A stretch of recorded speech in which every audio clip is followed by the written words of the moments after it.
Tired of fumbling with your wallet while pumping gas? Google Pay offers a super convenient and secure way to fuel up. Why Euro? Let's dive into how it works first. Make sure you have the Google Pay app downloaded from your App Store, either Google Play or the Apple App Store. Open it up.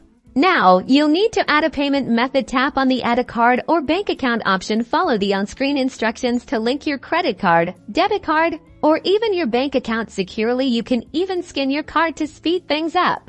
Time to pump. At the gas station, look for the contactless payment symbol on the gas pump. It looks like a sideways Wi-Fi symbol. Open your Google Pay app.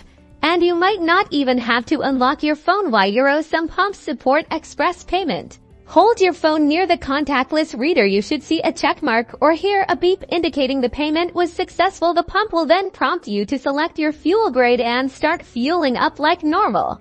Don't forget to check if your favorite gas station offers rewards programs that integrate with Google Pay. This means even more savings.